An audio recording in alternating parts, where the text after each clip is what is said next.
ನಮಸ್ಕಾರ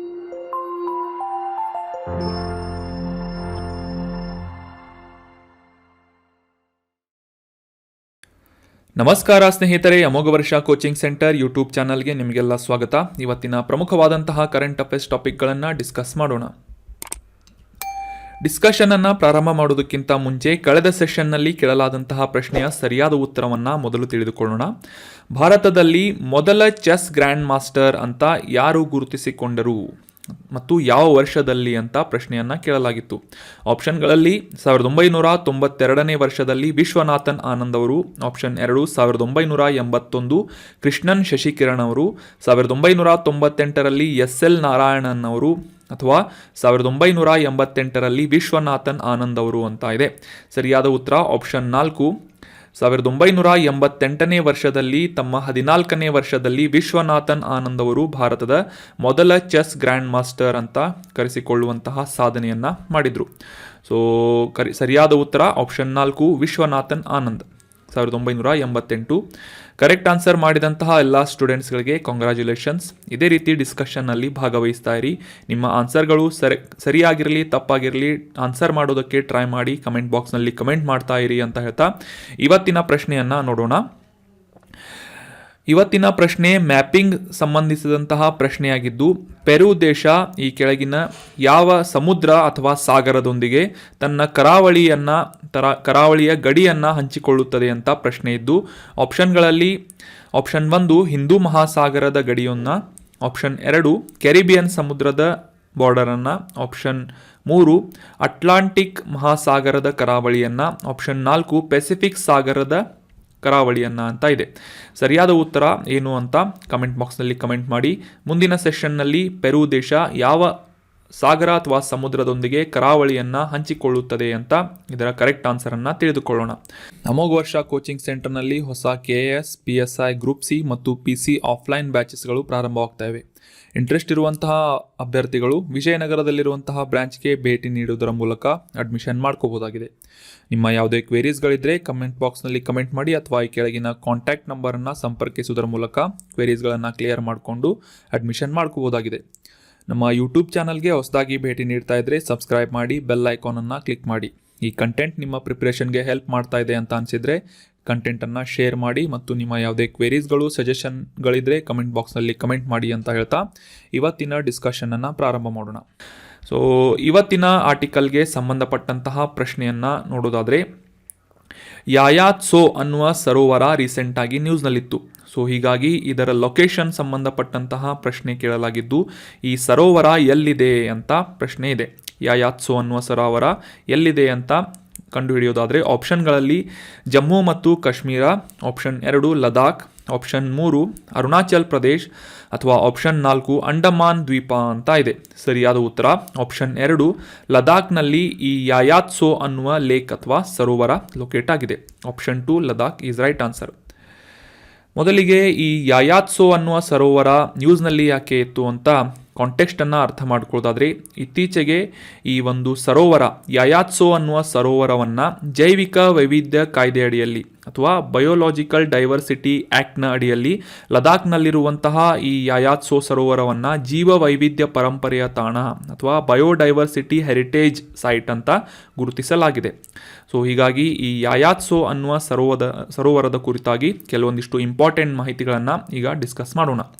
ಮುಖ್ಯವಾಗಿ exam point of view important ಇರುವುದೇನು ಅಂತಂದರೆ, ಈ ಯಾಯಾತ್ಸೋ ಅನ್ನುವ ಸರೋವರ ಎಲ್ಲಿದೆ ಅಂತ ಪ್ರಶ್ನೆಯನ್ನು ಕೇಳಬಹುದು. ಲದಾಖ್ನಲ್ಲಿ ಈ ಒಂದು ಸರೋವರ ಲೊಕೇಟ್ ಆಗಿದೆ ಅಂತ ನಾವು ಆಲ್ರೆಡಿ ಡಿಸ್ಕಸ್ ಮಾಡಿದ್ವಿ. ಎಕ್ಸಾಕ್ಟ್ ಆಗಿ ಈ ಒಂದು ಲೊಕೇಶನನ್ನು ಅರ್ಥ ಮಾಡ್ಕೊಳ್ಳೋದಾದರೆ, ಈ ಲದಾಖ್ನ ಚುಮ್ತಾಂಗ್ ಗ್ರಾಮದ ಪಂಚಾಯತ್ನ ಸರಹದ್ದಿನಲ್ಲಿ ಬರುವಂತಹ ಈ ಒಂದು ಸರೋವರ ಸೆಕ್ಯೂರ್ ಹಿಮಾಲಯನ್ ಯೋಜನೆ ಅಥವಾ ಈ ಹಿಮಾಲಯವನ್ನು ರಕ್ಷಿಸಿ ಅನ್ನುವ ಯೋಜನೆಯ ಅಡಿಯಲ್ಲಿ ಆ ಒಂದು ಪ್ರದೇಶದಲ್ಲಿದ್ದಂತಹ ಈ ಸರೋವರದ ಪರಿಸರದಲ್ಲಿದ್ದಂತಹ ಸಾಕಷ್ಟು ಸಮಸ್ಯೆಗಳನ್ನು ಮತ್ತು ಕೆಲವೊಂದಿಷ್ಟು ಪ್ರಾಬ್ಲಮ್ಸ್ಗಳನ್ನು ಸಾಲ್ವ್ ಮಾಡುವುದರೊಂದಿಗೆ ಪರಿಹಾರವನ್ನು ಕಂಡುಕೊಳ್ಳುವುದರೊಂದಿಗೆ ಈ ಒಂದು ಯೋಜನೆಯ ಅಡಿಯಲ್ಲಿ ಇದನ್ನು ಅಭಿವೃದ್ಧಿಪಡಿಸಲಾಗಿದೆ. ಸೊ ಅಷ್ಟೇ ಅಲ್ಲದೆ ಈ ಒಂದು ಯಾಯಾತ್ಸೋ ಅನ್ನುವ ಸರೋವರವನ್ನು ಜೀವ ವೈವಿಧ್ಯದ ತಾಣ ಅಂತ, ಪರಂಪರೆಯ ತಾಣ ಅಂತ ಗುರುತಿಸಲಾಗಿದೆ. ಸೊ ಇದು ಲದಾಖ್ನ ಮೊದಲ ಜೀವ ವೈವಿಧ್ಯ ಪರಂಪರೆಯ ತಾಣ ಅಂತ ಗುರುತಿಸಿಕೊಳ್ಳುತ್ತದೆ ಯಾಯಾತ್ಸೋ ಅನ್ನುವ ಸರೋವರ. ಸೊ ಈ ಯಾಯಾತ್ಸೋ ಸರೋವರದ ಪ್ರಮುಖವಾದಂತಹ ಕೆಲವೊಂದಿಷ್ಟು ವೈಶಿಷ್ಟ್ಯಗಳನ್ನು ನೋಡೋದಾದರೆ, ಲದಾಖ್ನಲ್ಲಿ ಸಮುದ್ರ ಮಟ್ಟದಿಂದ ಸುಮಾರು 4820 ಮೀಟರ್ ಎತ್ತರದಲ್ಲಿ ಲೊಕೇಟ್ ಆಗಿರುವಂತಹ ಸುಂದರವಾದಂತಹ ಸರೋವರ ಈ ಯಾಯಾತ್ಸೋ ಅನ್ನುವ ಸರೋವರ ಆಗಿದೆ. ಪಕ್ಷಿಗಳ ಸ್ವರ್ಗ ಅನ್ನುವ ಒಂದು ಖ್ಯಾತಿಯನ್ನು ಪಡೆದಿರುವಂತಹ ಈ ಸರೋವರದ ಒಂದು ಸಮೀಪದಲ್ಲಿ, ಅದರ ಪರಿಸರದಲ್ಲಿ ಸಾಕಷ್ಟು ವಿವಿಧ ರೀತಿಯ ಪ್ರಭೇದಗಳ ಪಕ್ಷಿಗಳನ್ನು, ಪ್ರಾಣಿಗಳನ್ನು ನಾವು ಕಾಣಬಹುದಾಗಿದೆ. ಉದಾಹರಣೆಗೆ ಬಾರ್ ಹೆಡ್ ಬಾತುಕೋಳಿ ಆಗಿರ್ಬೋದು, ಕಪ್ಪು ಕುತ್ತಿಗೆಯ ಕ್ರೇನ್ ಆಗಿರ್ಬೋದು, ಅಥವಾ ಬ್ಲ್ಯಾಕ್ ನೆಕ್ಡ್ ಕ್ರೇನ್ ಅಂತ ಕರೆಯಲಾಗುತ್ತೆ, ಬ್ರಾಹ್ಮಿಣಿ ಅನ್ನುವ ಬಾತುಕೋಳಿ ಮುಂತಾದಂತಹ ಈ ಪಕ್ಷಿಗಳನ್ನು ಇಲ್ಲಿ ಕಾಣಬಹುದಾಗಿದೆ. ಈ ಕಪ್ಪು ಕುತ್ತಿಗೆಯ ಕ್ರೇನ್ ಅತಿ ಹೆಚ್ಚು ಸಂತಾನೋತ್ಪತ್ತಿ ಮಾಡುವಂತಹ ತಾಣಗಳಲ್ಲಿ ಈ ಯಾಯಾತ್ಸೋ ಅನ್ನುವ ಸರೋವರ ಪ್ರಮುಖವಾಗಿದೆ. ಈಗ ಡಿಸ್ಕಸ್ ಮಾಡಲಾದಂತಹ ಈ ಸುರಕ್ಷಿತ ಹಿಮಾಲಯ ಯೋಜನೆಯ ಅಡಿಯಲ್ಲಿ ಯಾಯಾತ್ಸೋ ಅನ್ನುವ ಸರೋವರವನ್ನು ಡೆವಲಪ್ ಮಾಡಲಾಗಿದೆ ಅಂತ ತಿಳ್ಕೊಂಡ್ವಿ. ಈ ಗ್ಲೋಬಲ್ ಎನ್ವಿರಾನ್ಮೆಂಟ್ ಫೆಸಿಲಿಟಿ ಅನ್ನುವ ಸಂಸ್ಥೆಯಿಂದ ಧನ ಸಹಾಯವನ್ನು ಪಡೆದುಕೊಂಡು ಈ ಯೋಜನೆಯನ್ನು ಜಾರಿಗೊಳಿಸಲಾಗ್ತಾ ಇದೆ. ಮುಖ್ಯವಾಗಿ ಈ ಹಿಮಾಲಯದ ಪರಿಸರ ವ್ಯವಸ್ಥೆಯಲ್ಲಿ ಭೂದೃಶ್ಯ ಆಧಾರಿತವಾದಂತಹ ಅಥವಾ ಲ್ಯಾಂಡ್ಸ್ಕೇಪ್ ಬೇಸ್ಡ್ ವಿಧಾನವನ್ನು ಬಳಸಿ ಆ ಒಂದು ಪ್ರದೇಶವನ್ನು ಡೆವಲಪ್ ಮಾಡಲಾಗ್ತಾ ಇದೆ. ಅಷ್ಟೇ ಅಲ್ಲದೆ ಈ ಒಂದು ಪ್ರದೇಶದಲ್ಲಿ ವಾಸಿಸುವಂತಹ ಹಿಮಚಿರತೆ ಮತ್ತು ಅದರ ಆವಾಸ ಸ್ಥಾನದ ರಕ್ಷಣೆಗಾಗಿ ಕೆಲವೊಂದಿಷ್ಟು ವಿಧಾನಗಳನ್ನು ಮತ್ತು ಯೋಜನೆಗಳನ್ನು ಈ ಒಂದು ಸುರಕ್ಷಿತ ಹಿಮಾಲಯ ಯೋಜನೆಯಲ್ಲಿ ಅಳವಡಿಸಲಾಗಿದೆ. ಅಷ್ಟೇ ಅಲ್ಲದೆ ಈ ಒಂದು ಸರ್ಕಾರದ ಪ್ರಯತ್ನಗಳನ್ನು ಬೆಂಬಲಿಸುವಂತಹ ನಿಟ್ಟಿನಲ್ಲಿ ಈ ಗ್ಲೋಬಲ್ ಎನ್ವಿರಾನ್ಮೆಂಟ್ ಫೆಸಿಲಿಟಿಯಿಂದ ಧನ ಸಹಾಯವನ್ನು ಪಡೆದುಕೊಂಡು ಅಲ್ಲಿ ವಾಸಿಸುವಂತಹ ವನ್ಯಜೀವಿಗಳು ಮತ್ತು ಅವುಗಳು ಎದುರಿಸುತ್ತಿರುವಂತಹ ಬೆದರಿಕೆ ಆಗಿರ್ಬೋದು, ಅವುಗಳಿಗೆ ಜೀವನೋಪಾಯವನ್ನು ಮಾಡುವಂತಹ ಉದ್ದೇಶದಿಂದ ಈ ಒಂದು ವನ್ಯಜೀವಿಗಳ ಅಕ್ರಮವನ್ನು ಮತ್ತು ಅವುಗಳ ವ್ಯಾಪಾರವನ್ನು ತಡೆಯುವಂತಹ ಪ್ರಮುಖ ಸಮಸ್ಯೆಯನ್ನು ಪರಿಹರಿಸುವಂತಹ ನಿಟ್ಟಿನಲ್ಲಿ 2017ರಲ್ಲಿ ಪ್ರಾರಂಭವಾದಂತಹ ಯೋಜನೆ ಸುರಕ್ಷಿತ ಹಿಮಾಲಯ ಯೋಜನೆಯಾಗಿದೆ. ಆಗಲೇ ತಿಳಿಸಿದ ಹಾಗೆ ಈ ಭೂದೃಶ್ಯ ಆಧಾರಿತ ಅಥವಾ ಲ್ಯಾಂಡ್ಸ್ಕೇಪ್ ಬೇಸ್ಡ್ ಆದಂತಹ ಒಂದು ಪ್ರಾಜೆಕ್ಟ್ ಆಗಿದ್ದು ಈ ಒಂದು ಸುರಕ್ಷಿತ ಹಿಮಾಲಯ ಯೋಜನೆ, ಇದರಲ್ಲಿ ಪ್ರಮುಖವಾಗಿ ಲದಾಖ್ ಪ್ರದೇಶದಲ್ಲಿರುವಂತಹ ಚಾಂಗ್ಥಾಂಗ್ ಲದಾಖ್ ಲ್ಯಾಂಡ್ಸ್ಕೇಪ್ ಆಗಿರ್ಬೋದು, ಜಮ್ಮು ಮತ್ತು ಕಾಶ್ಮೀರ ಲಾಹೋಲ್ ಪಾಂಗಿ ಮತ್ತು ಕಿನ್ನೋರ್ ಭೂದೃಶ್ಯಗಳು ಅಂದರೆ ಲ್ಯಾಂಡ್ಸ್ಕೇಪ್ಗಳನ್ನು ಡೆವಲಪ್ ಮಾಡುವುದು ಮತ್ತು ಈ ಗಂಗೋತ್ರಿ ಗೋವಿಂದ ಮತ್ತು ಧರ್ಮಾ ಬಯನ್ಸ್ ಅನ್ನುವ ಭೂದೃಶ್ಯಗಳನ್ನು ಅಥವಾ ಲ್ಯಾಂಡ್ಸ್ಕೇಪ್ಗಳನ್ನು ಅಲ್ಲಿ ಒಂದು ಸುಂದರವಾದಂತಹ ಒಂದು ಪರಿಸರವನ್ನು ಡೆವಲಪ್ ಮಾಡುವಂತಹ, ಅಭಿವೃದ್ಧಿಗೊಳಿಸುವಂತಹ ಯೋಜನೆ ಈ ಒಂದು ಸುರಕ್ಷಿತ ಹಿಮಾಲಯ ಯೋಜನೆಯಾಗಿದೆ. ಮತ್ತು ಈ ಕಾಂಗ್ಚೆನ್ಜಂಗ್ ನೀವು ಅರ್ಥ ಮಾಡ್ಕೋಬೋದು, ಕಾಂಚೆನ್ಜೋಂಗ್ ಅಂತ ಇದನ್ನು ಕರೆಯಲಾಗುತ್ತೆ, ಕಾಂಚೆನ್ಜಂಗ್ ಶಿಖರ ಅಂತ. ಸೊ ಅದರ ಮೇಲಿನ ತಿಸ್ತಾ ಕಣಿವೆಯನ್ನು ಡೆವಲಪ್ ಮಾಡುವುದು ಕೂಡ ಈ ಒಂದು ಯೋಜನೆಯ ಪ್ರಮುಖವಾದಂಥ ಭಾಗವಾಗಿದೆ. ಸೊ ದ್ಯಾಟ್ ವಾಸ್ ಅಬೌಟ್ ಯಾಯಾತ್ಸೋ ಸರೋವರ. ಇನ್ನು ಮುಂದಿನ ಆರ್ಟಿಕಲ್ಗೆ ಸಂಬಂಧಪಟ್ಟಂತಹ ಪ್ರಶ್ನೆ ಏನು ಅಂತ ನೋಡೋದಾದರೆ, ಇತ್ತೀಚೆಗೆ ಈ ಆರ್ಥಿಕ ಸಮೀಕ್ಷೆ ಅಥವಾ ಎಕನಾಮಿಕ್ ಸರ್ವೆ ಅನ್ನುವ ವರದಿಯನ್ನು ಪ್ರಸ್ತುತಪಡಿಸಲಾಯಿತು.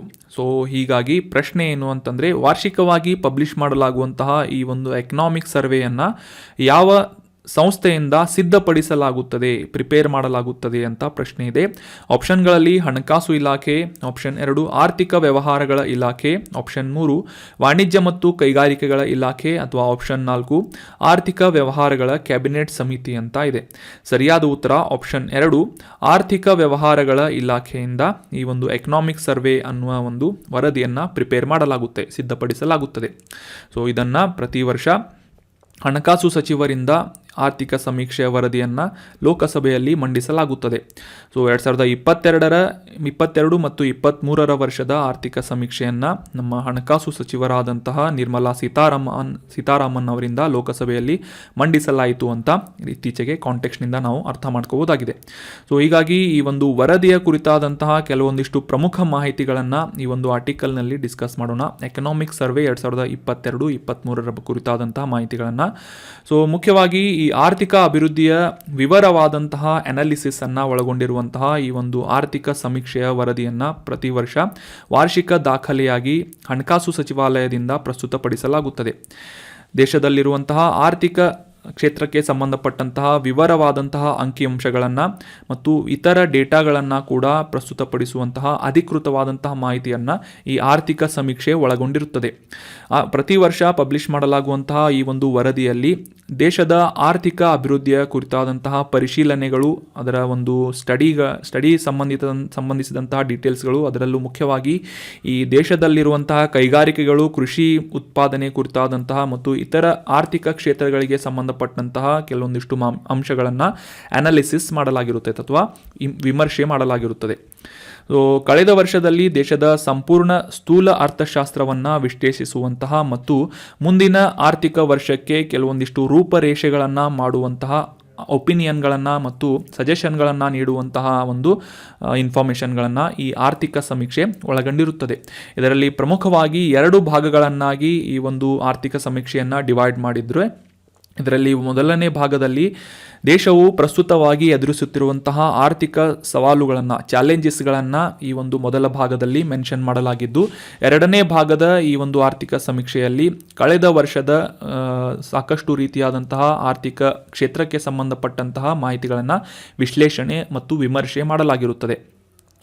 ಇನ್ನು ಈ ಆರ್ಥಿಕ ಸಮೀಕ್ಷೆಯ ಎಕನಾಮಿಕ್ ಸರ್ವೆಯ ಹಿಸ್ಟ್ರಿ ಬಗ್ಗೆ ನೋಡೋದಾದರೆ, ಮೊದಲ ಬಾರಿಗೆ 1950 ಮತ್ತು 51ನೇ ವರ್ಷದಲ್ಲಿ ಆರ್ಥಿಕ ಸಮೀಕ್ಷೆಯನ್ನು ಪ್ರಸ್ತುತಪಡಿಸಲಾಗಿತ್ತು. 1964ರವರೆಗೆ ಈ ಒಂದು ಕೇಂದ್ರ ಬಜೆಟ್ ಮಂಡನೆ ಮಾಡುವಂತಹ ಸಂದರ್ಭದಲ್ಲಿ ಈ ಒಂದು ಎಕನಾಮಿಕ್ ಸರ್ವೆಯನ್ನು ಪಬ್ಲಿಷ್ ಮಾಡಲಾಗ್ತಾ ಇತ್ತು.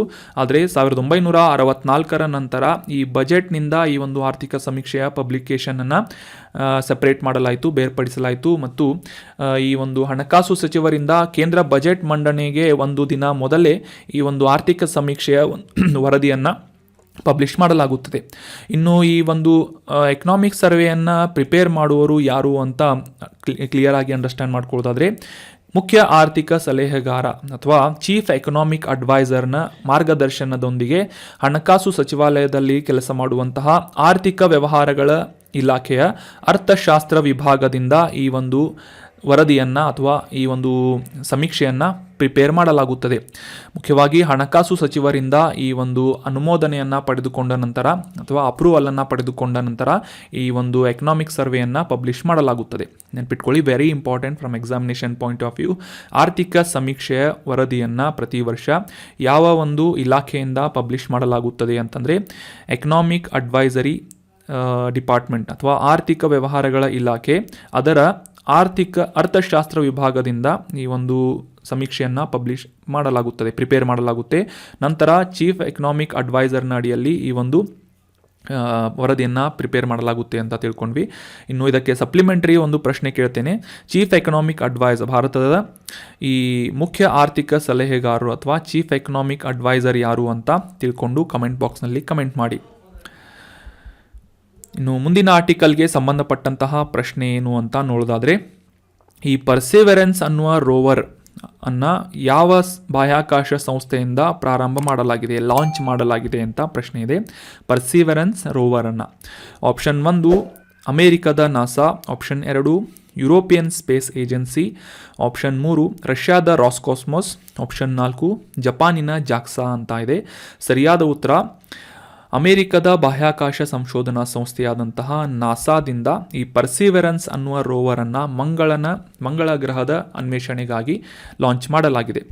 ಮೊದಲಿಗೆ ಈ ಪರ್ಸಿವೆರೆನ್ಸ್ ರೋವರ್ನ ಕಾಂಟೆಕ್ಸ್ಟ್ ಯಾಕೆ ಬಂದಿತ್ತು, ನ್ಯೂಸ್ನಲ್ಲಿ ಯಾಕೆ ಇತ್ತು ಅಂತ ಅರ್ಥ ಮಾಡ್ಕೊಳ್ಳೋದಾದರೆ, ಇತ್ತೀಚೆಗೆ ನಾಸಾದಿಂದ ಲಾಂಚ್ ಮಾಡಲಾದಂತಹ ಈ ಒಂದು ಪರ್ಸಿವೆರೆನ್ಸ್ ಅನ್ನುವ ರೋವರ್ನಿಂದ ಈ ಒಂದು ಮಂಗಳ ಗ್ರಹದ ಮೇಲೆ ಅನ್ವೇಷಣೆಯನ್ನು ಮಾಡಿ ಎಕ್ಸ್ಪ್ಲೋರ್ ಮಾಡಿ ಆ ಒಂದು ವಿವಿಧ ಪ್ರದೇಶಗಳಲ್ಲಿನ ಸ್ಯಾಂಪಲ್ಗಳನ್ನು ಕಲೆಕ್ಟ್ ಮಾಡುವಂತಹ ಉದ್ದೇಶದಿಂದ ಈ ರೋವರ್ ಕೆಲಸವನ್ನು ಮಾಡ್ತಾ ಇದೆ. ಸೊ ಹೀಗಾಗಿ ಆ ಒಂದು ರೋವರ್ನಲ್ಲಿ ಅಳವಡಿಸಲಾದಂತಹ ಒಂದು ಹೆಲಿಕಾಪ್ಟರ್ ಮೂಲಕ ಇತ್ತೀಚೆಗೆ ಒಂದು 10ನೇ ಮತ್ತು ಅಂತಿಮ ಟ್ಯೂಬನ್ನು, ಮಾದರಿ ಸ್ಯಾಂಪಲ್ ಟ್ಯೂಬನ್ನು ಬೀಳಿಸಲಾಗಿದೆ ಅಂತ ಈ ಒಂದು ನ್ಯೂಸ್ನಲ್ಲಿ ಬಂದಿತ್ತು. ಸೊ ಈ ಒಂದು ಹೆಲಿಕಾಪ್ಟರ್ನಲ್ಲಿ ಕಾಣಬಹುದಾದಂತಹ ಈ ಒಂದು ಮಾದರಿ ಅಥವಾ ಒಂದು ಮಾಡೆಲ್ ಏನಿದೆ, ಇದರ ಮೂಲಕ ಈ ಒಂದು ಟ್ಯೂಬ್ಗಳನ್ನು, ಅಂದರೆ ಈ ಪ್ರದೇಶದಲ್ಲಿ ಶೇಖರಿಸಿದಂತಹ ಸ್ಯಾಂಪಲ್ಗಳನ್ನು ಕಲೆಕ್ಟ್ ಮಾಡುವಂತಹ ಟ್ಯೂಬನ್ನು ಈ ರೋವರ್ನಲ್ಲಿ ಬೀಳಿಸಲಾಗಿದೆ. ಅಂದರೆ ಈಗ ಅದನ್ನ ಟ್ಯೂಬನ್ನು ಕಲೆಕ್ಟ್ ಮಾಡಿ ಆ ಒಂದು ಪ್ರದೇಶದಲ್ಲಿರುವಂತಹ ಸ್ಯಾಂಪಲ್ಗಳನ್ನು ಸಂಗ್ರಹಿಸಿ ಆ ಟ್ಯೂಬ್ನಲ್ಲಿ ಶೇಖರಿಸಿಡುವಂತಹ ಒಂದು ಯೋಜನೆ ಈ ಪರ್ಸಿವೆರೆನ್ಸ್ ಅನ್ನುವ ರೋವರ್ನ ಮುಖ್ಯವಾದಂತಹ ಉದ್ದೇಶ ಆಗಿದೆ. ಸೊ ಮಂಗಳ ಗ್ರಹದ ಅನ್ವೇಷಣೆಗಾಗಿ ಕಳಿಸಲಾದಂತಹ ಈ ಒಂದು ರೋವರ್ನ ಕುರಿತಾದಂತಹ ಕೆಲವೊಂದಿಷ್ಟು ಪ್ರಮುಖ ಮಾಹಿತಿಗಳನ್ನು ಈ ಒಂದು ಆರ್ಟಿಕಲ್ನಲ್ಲಿ ಡಿಸ್ಕಸ್ ಮಾಡೋಣ. ಸೊ ಮುಖ್ಯವಾಗಿ ಈ ಮಾರ್ಸ್ ಸ್ಯಾಂಪಲ್ ರಿಟರ್ನ್ ಕ್ಯಾಂಪೇನ್ನ ಮುಖ್ಯವಾದಂತಹ ಭಾಗವಾಗಿ ಈ ಭೂಮಿಗೆ ಹಿಂತಿರುಗಲು ಪರಿಗಣಿಸಬಹುದಾದಂತಹ ಒಂದು ಡಿಪೋದ ಮೂಲಕ ಈ ಒಂದು ಸ್ಯಾಂಪಲ್ಗಳನ್ನು ಕಲೆಕ್ಟ್ ಮಾಡಲಾಗ್ತಾ ಇದೆ. ಸೊ ಭವಿಷ್ಯದಲ್ಲಿ ಈ ರೀತಿಯಾಗಿ ಕಲೆಕ್ಟ್ ಮಾಡಲಾದಂತಹ ಮಂಗಳ ಗ್ರಹದ ಮೇಲೆ ಕಲೆಕ್ಟ್ ಮಾಡಲಾದಂತಹ ಸ್ಯಾಂಪಲ್ಗಳನ್ನು ಭೂಮಿಗೆ ತರುವಂತಹ ಯೋಜನೆಗಳನ್ನು ನಾಸಾದಿಂದ ಹಮ್ಮಿಕೊಳ್ಳಲಾಗ್ತಾ ಇದೆ. ಸೊ ಸದ್ಯಕ್ಕೆ ಈ ಒಂದು ಹೆಲಿಕಾಪ್ಟರ್ ಮೂಲಕ ಬೀಳಿಸಲಾದಂತಹ ಟ್ಯೂಬ್ಗಳಲ್ಲಿ ಈ ರೋವರ್ ಅನ್ನುವ ಒಂದು ಯಂತ್ರ ಏನಿದೆ ಇದು ಆ ಒಂದು ಮಂಗಳ ಗ್ರಹದ ಮೇಲೆ ಚಲಿಸುವುದರ ಮೂಲಕ ವಿವಿಧ ಪ್ರದೇಶಗಳಲ್ಲಿ ಆ ಒಂದು ಮಣ್ಣು ಮತ್ತು ಇತರ ರೆಗೋಲಿತ್ ಅಥವಾ ಒಡೆದ ಕಲ್ಲು ಮತ್ತು ಮಣ್ಣಿನ ಮಾದರಿಗಳನ್ನು ಸಂಗ್ರಹಿಸುವಂತಹ ಯೋಜನೆ ಈ ಪರ್ಸೀವರೆನ್ಸ್ ಅನ್ನುವ ಯೋಜನೆಯ ಮುಖ್ಯವಾದಂತಹ ಭಾಗವಾಗಿದೆ. 2020ರಲ್ಲಿ ನಾಸಾದಿಂದ ಈ ಒಂದು ಮಾರ್ಸ್ 2020 ಮಿಷನ್ನ ಭಾಗವಾಗಿ ಮಂಗಳನ ಮೇಲೆ ಇಳಿಯಲು ಈ ರೋಬೋಟಿಕ್ ಎಕ್ಸ್ಪ್ಲೋರೇಷನ್ ಪ್ರೋಗ್ರಾಮನ್ನು ಪರ್ಸೀವರೆನ್ಸ್ ಅನ್ನುವ ಹೆಸರಿನಿಂದ ಪ್ರಾರಂಭ ಮಾಡಲಾಗಿತ್ತು. ಮಂಗಳ ಗ್ರಹದ ಮೇಲಿನ ಜೀವನದ ಚಿಹ್ನೆಗಳನ್ನು ಹುಡುಕುವುದು ಮತ್ತು ಭೂಮಿಗೆ ಮರಳಲು ಸಾಧ್ಯವಾಗುವಂತಹ ಕೆಲವೊಂದಿಷ್ಟು ಪ್ರಮುಖವಾದಂತಹ ಸ್ಯಾಂಪಲ್ ಅಂತಂದರೆ ಕಲ್ಲು ಮತ್ತು ರೆಗೋಲಿತ್ ಅಂದರೆ ಒಡೆದ ಕಲ್ಲು ಮತ್ತು ಮಣ್ಣಿನ ಮಾದರಿಗಳನ್ನು ಸಂಗ್ರಹಿಸಿ ಟ್ಯೂಬ್ಗಳಲ್ಲಿ ಶೇಖರಿಸಿ ಇಡಲಾಗುತ್ತದೆ.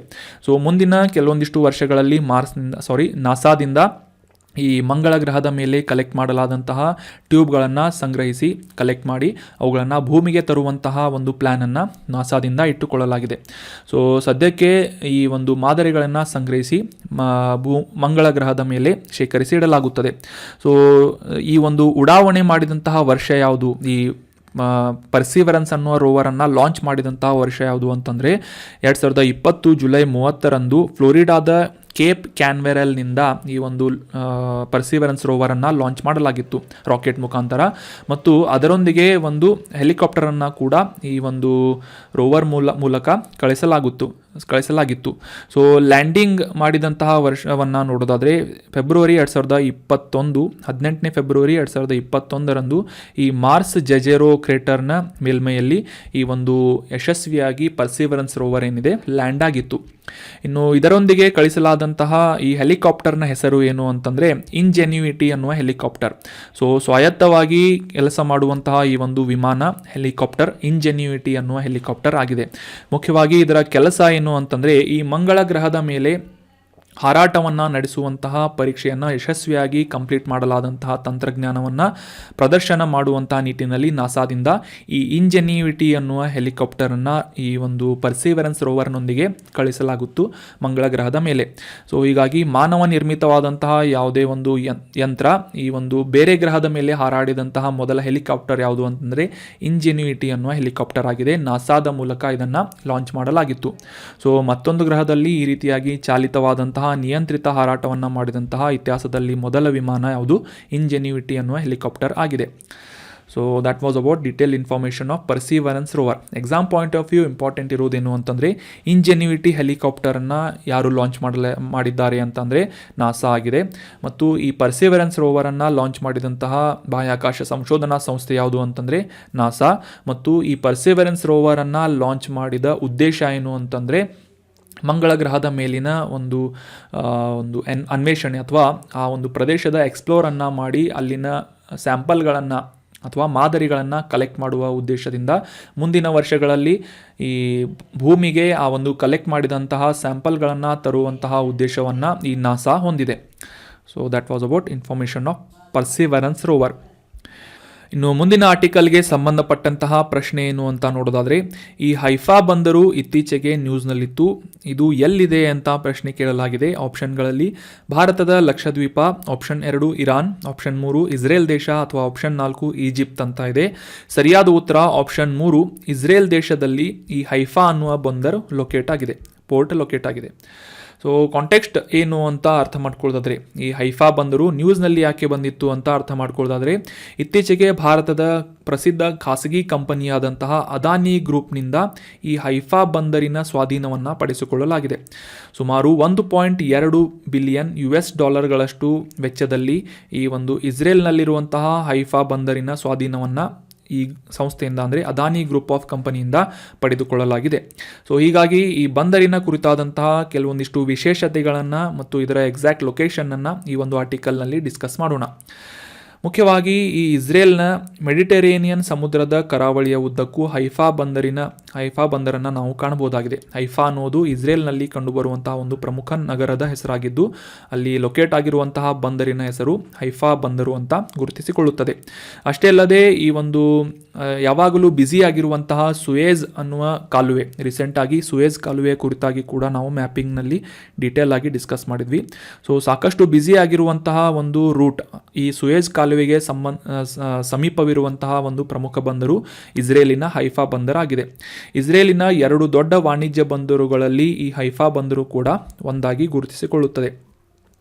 ಈ ಇಸ್ರೇಲ್ನ ಪ್ರಮುಖವಾಗಿ ಅರ್ಧದಷ್ಟು ಕಂಟೈನರ್ ಸರಕುಗಳನ್ನು, ಈ ಕಮರ್ಷಿಯಲ್ ಸರಕುಗಳನ್ನು ನಿಭಾಯಿಸುವಂತಹ ಮತ್ತು ಈ ಪ್ರಯಾಣಿಕರ ದಟ್ಟಣೆಯನ್ನು ಹೊಂದಿದಂತಹ ಮತ್ತು ಕ್ರೂಸ್ ಹಡಗುಗಳಿಗೆ ನಿಲ್ದಾಣವಾಗಿ ಗುರುತಿಸಿಕೊಳ್ಳುವಂತಹ ಈ ಒಂದು ಬಂದರು ಹೈಫಾ ಬಂದರಾಗಿದೆ. ನೈಸರ್ಗಿಕವಾಗಿ ಆಳವಾದ ನೀರನ್ನು ಹೊಂದಿರುವಂತಹ ಈ ಬಂದರು ವರ್ಷ ಪೂರ್ತಿಯಾಗಿ ಕಾರ್ಯನಿರ್ವಹಿಸುವಂತಹ ಕೆಪಾಸಿಟಿಯನ್ನು ಪಡೆದುಕೊಂಡಿದೆ. ಈ ಒಂದು ಇಮೇಜ್ನಲ್ಲಿ ನೋಡುವ ಪ್ರಕಾರ ಈ ಮೆಡಿಟರೇನಿಯನ್ ಸಮುದ್ರದ ಕರಾವಳಿಯನ್ನು ಹಂಚಿಕೊಳ್ಳುವಂತಹ ಈ ಇಸ್ರೇಲ್ನ ಪ್ರಮುಖವಾದಂತಹ ಭಾಗದಲ್ಲಿ, ಉತ್ತರ ಭಾಗದಲ್ಲಿ ಈ ಒಂದು ಹೈಫಾ ಬಂದರನ್ನು ನಾವು ಗುರುತಿಸಬಹುದಾಗಿದೆ.